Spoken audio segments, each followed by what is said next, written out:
Times Now exclusive report. At about 6 o'clock this evening, we broke this story. Your channel is in possession of full, specific details of the SIT report on the Gujarat riots. Now, from what we know through our reliable sources is that there are 7 critical findings that could just exonerate Narendra Modi of the conspiracy in the 2002 post-Godhra riots. If Narendra Modi has been given a clean chit, the implications of this will be massive. For one, it will remove the blot of the Gujarat riots from the Chief Minister's record, at least legally. 2, the timing couldn't be better as a report comes in an election year for Modi. And 3, the clean chit effectively clears the path for his national ambitions. It's been a decade since the Gujarat riots. An incident that killed nearly 1,200 people and left many scarred forever.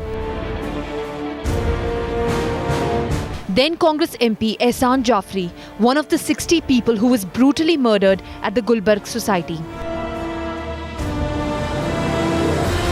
Since then, his wife, trying desperately to fight for justice, questioning Modi's role, running from pillar to post, asking for the court to deliver her justice.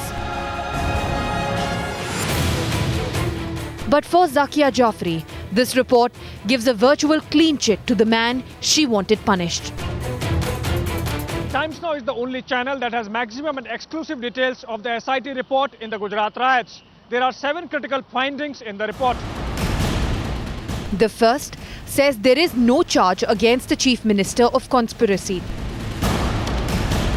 Sources in the know of the report say Modi had no prior information of the threat to MP Ehsan Jafri.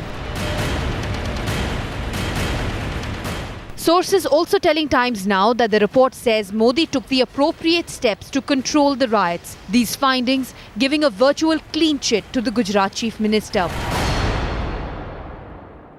मेरे में इतनी हिम्मत है कि मैं जब तक जीऊंगी जब तक मैं ये केस को हल करूंगी.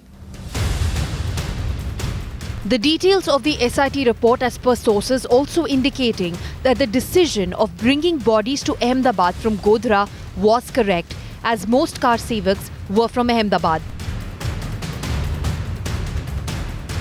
The SIT report refutes allegations that the bodies were paraded through Ahmedabad. In fact, it cites reasons like lack of medical facilities, including DNA testing at Godhra hospitals, as the reason why the bodies were brought to Ahmedabad. And even though the full report has not been released, details given to Times Now confirm that Sanjeev Bhatt, the anti-Modi cop and self-proclaimed whistleblower, had been found to be an unreliable witness. The SIT also reportedly mentions the questioning of Bhatt, his driver Yadav, as also all the officers that were present in the February 27, 2002 meeting at Chief Minister's residence, and then coming to the conclusion that Bhatt's story has no credence and that he is an unreliable witness. 7 critical findings accessed by Times Now from the crucial report on one of the worst riots in independent India. A report that effectively exonerates Narendra Modi. The report, coming in an election year for his state, could not come at a better time for Narendra Modi. Bureau Report, Times Now.